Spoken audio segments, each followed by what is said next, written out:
created a 76-mile surface crack in the desert floor with as much as 18 feet of horizontal displacement and as much as 6 feet of vertical displacement.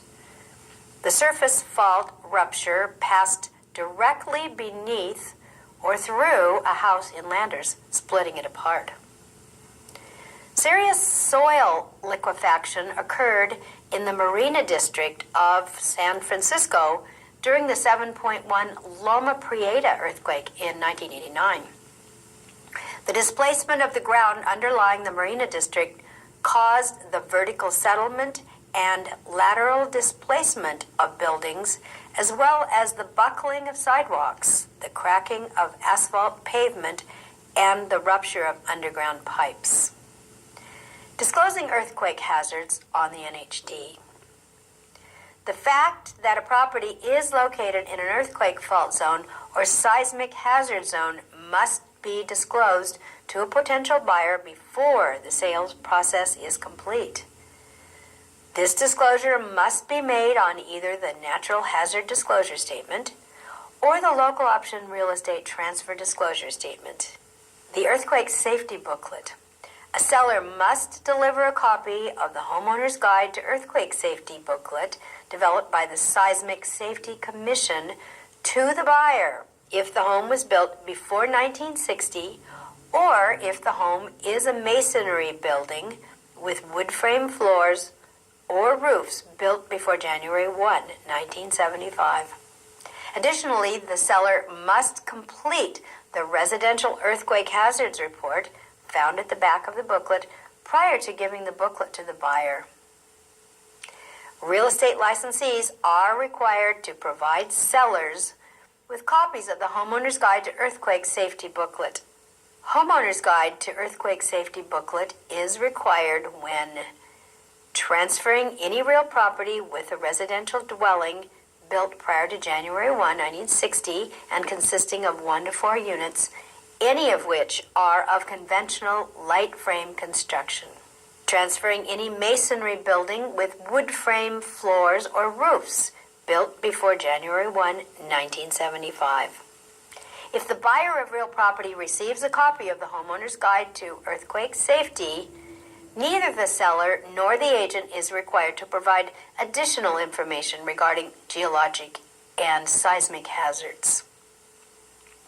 The Seismic Safety Commission also has published the booklet Commercial Property Owner's Guide to Earthquake Safety. Each buyer receives a copy of DRE, OEHHA, or the Seismic Safety Commission from the seller or the seller's agent. Furnishing controlling documents. The owner, other than a subdivider of a separate legal share in a common interest development, that would be a community apartment project, a condominium project, a planned development, or a stock cooperative, must provide a prospective buyer with the following: a copy of the governing documents of the development. Should there be an age restriction not consistent with the law, a statement that the age restriction is only enforceable to the extent permitted by law and applicable provisions of the law. A copy of the Homeowners Association's most recent financial statement. A written statement from the association specifying the amount of current regular and special assessments, as well as any unpaid assessment, late charges, interests, and costs of collection that are or may become a lien against the property. Any information on any approved change in the assessments or fees not yet due and payable as of the disclosure date. A preliminary list of construction defects if the association has commenced or plans to commence an action for damages against the developer. After resolution by settlement agreement or otherwise of a dispute between the association and developer regarding construction defects, a general description of the defects that will be corrected, the association's estimate of when the corrections will be completed, and the status of any claims for other defects. Stigmatized property. The most common properties associated with stigmatized property are those in which there have been murders, suicides, or criminal activity. In California, neither the transferor, that would be the seller or lessor, nor the agent has to disclose the fact of any death that occurred on the property to the transferee if the death was more than 3 years before the transferee, buyer or leasee, made an offer to buy or lease the property. However, if a death occurs on a property within 3 years and the circumstances of that death are material, gruesome, offensive, or affected the reputation of the property, it must be disclosed. Since it is difficult to judge what is considered material, it is better to disclose a death if it occurred within the last 3 years and let the buyer decide if it's a material fact. Death of an occupant on the property may be disclosed on the SSD form. Owners and the agents do not have to disclose voluntarily that a person has or has died from acquired immune deficiency syndrome, AIDS. However, if the transferee, the buyer or leasee, asks a direct question about a death on the property, the transferee should direct any specific questions to the transferor in writing. Water heater, smoke detector, and carbon monoxide detector compliance. By the close of escrow, the seller must comply with state and local laws regarding braced water heaters. The seller must provide certification of having the water heater braced, anchored, or strapped in place in accordance with those requirements by signing and dating this form. The buyer must acknowledge receipt of the form with his or her signature and date.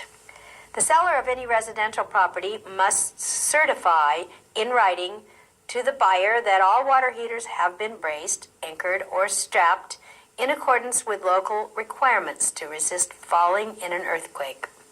Water heaters may be wrapped in an insulation blanket. By the close of escrow, the seller must also comply with state and local laws regarding operable smoke detectors. The seller must have a certification of having operable smoke detectors approved and listed by the state fire marshal installed in accordance with the state fire marshal's regulations and in accordance with applicable local ordinances by signing and dating this form. The buyer must acknowledge receipt of the form with his or her signature and date.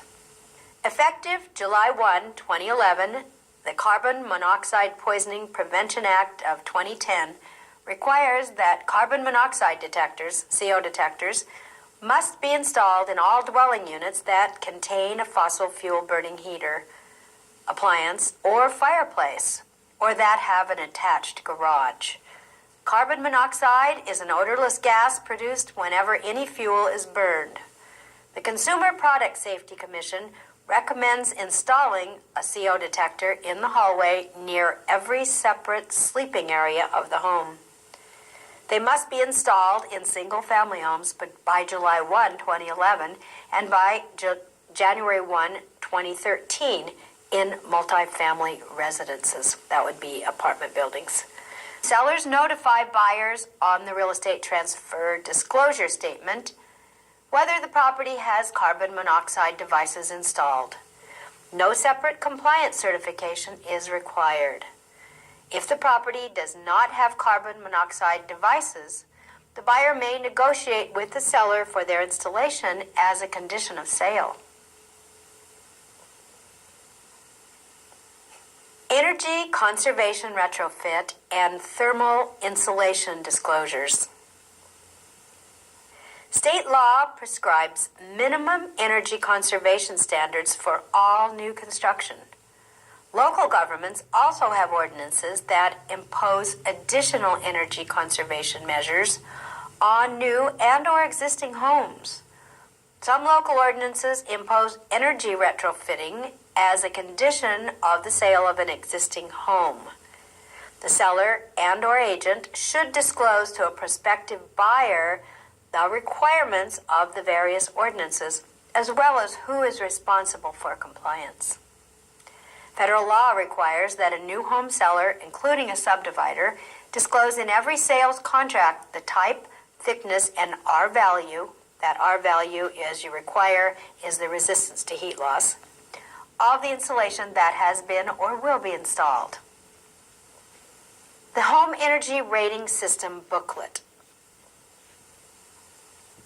Sellers and/or real estate agents may deliver the optional Home Energy Rating System informational booklet concerning the statewide Home Energy Rating Program to buyers. The delivery of this booklet is not mandatory. However, the information in the booklet is deemed adequate to inform the buyer about the existence of a statewide Home Energy Rating Program.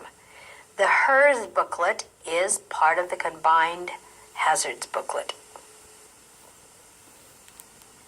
Water conserving fixtures disclosure. A law passed in 2010 requires residential and commercial properties built prior to January 1, 1994 to be retrofitted with water conserving plumbing fixtures. Beginning in 2014, any remodeling or building alterations will require the replacement of non-compliant plumbing fixtures. Effective 2017, sellers of single-family residences, 2019 for sellers of multifamily residences, will need to disclose whether the plumbing fixtures in their residences are water-conserving plumbing fixtures or non-compliant fixtures.